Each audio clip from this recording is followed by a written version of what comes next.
things of importance. Don't put that over your camera. That'd be funny. Thank you.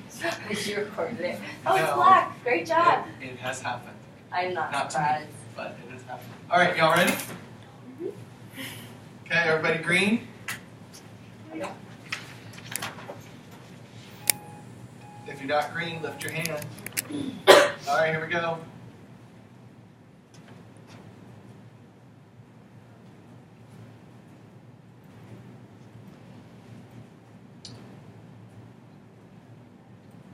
Well, we can't hear it.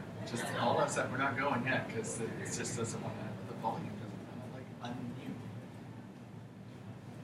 Our sister planet. Oh, Yet Venus, nicknamed the morning, here we go. Venus, the second planet from the Sun, and our closest neighbor.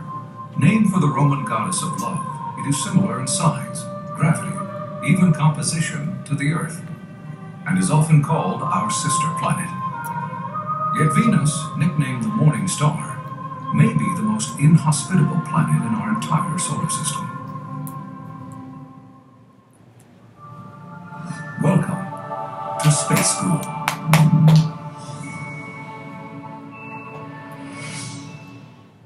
Today's topic, Venus, has fascinated mankind since the beginning of recorded history. But humans will probably never visit, and almost certainly will never colonize, this deadly planet. Surface temperatures approach 900 degrees Fahrenheit, hot enough to melt lead. This hostile environment is the result of a runaway greenhouse effect caused by heat trapped beneath the carbon dioxide-rich atmosphere, its global warming out of control. Clouds of sulfuric acid whipped up by hurricane-force winds blow across the surface. In fact, the atmosphere is so thick and corrosive, meteors are often incinerated before ever reaching the surface. Venus's atmosphere has more acid per cubic centimeter than a car battery. But this thick atmosphere and the hellish environment it creates on the surface has a bright side. Most of the light that hits Venus is reflected back into space. So here on Earth, the planet shines brightly, even when the sky is not pitch black. Hanging low on the horizon, Venus is often called the morning or evening star.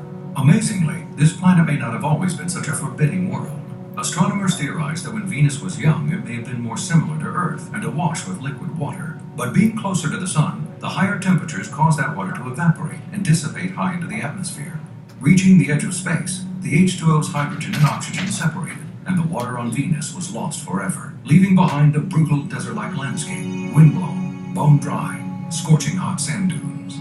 Some scientists estimate there may be as many as 100,000 volcanoes on Venus. Similar to Earth, Venus has a central core of iron and a mantle of molten rock. Most of the surface is covered by windswept plains, but more than 1,500 gigantic volcanoes jut out of the landscape. The tallest, Mont Mons, is over 5 miles high, almost a mile taller than any volcano on Earth. Another odd feature on Venus appears to be carved into the ground. Arachnoids, huge cracks that resemble spider webs, can stretch hundreds of miles. Spiraling outward, they're like the Grand Canyon on a huge scale, covering an area as large as Massachusetts and Connecticut combined.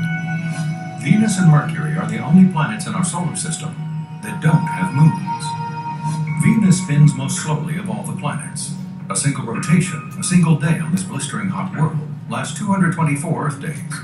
It is also the only planet to have a retrograde rotation, meaning it spins the opposite direction of Earth.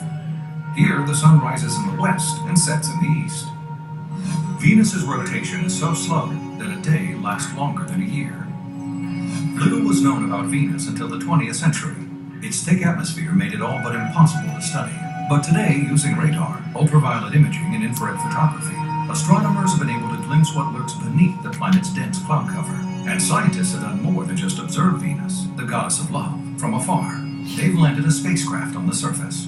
On December 15, 1970, the Soviets, for the first time ever, successfully touched down on Venus. But on this hostile world, their space probe, the unmanned Venera 7, remained operational for just 23 minutes. Since that time, a number of spacecraft have reached the planet. The most recent, the European Venus Express, is now in orbit, and will continue to send back important data throughout its 3-year mission. And exploration from Earth continues. In 2013, NASA hopes to land the Venus In Situ Explorer. Using a special drill, it will be able to analyze rock samples taken from the surface itself, and may provide answers to key questions about how the solar system was formed. Eventually, our next-door neighbor, our sister planet, a foreboding place most likely we will never visit, may just become a bit more familiar. This is Space School signing off. Class dismissed.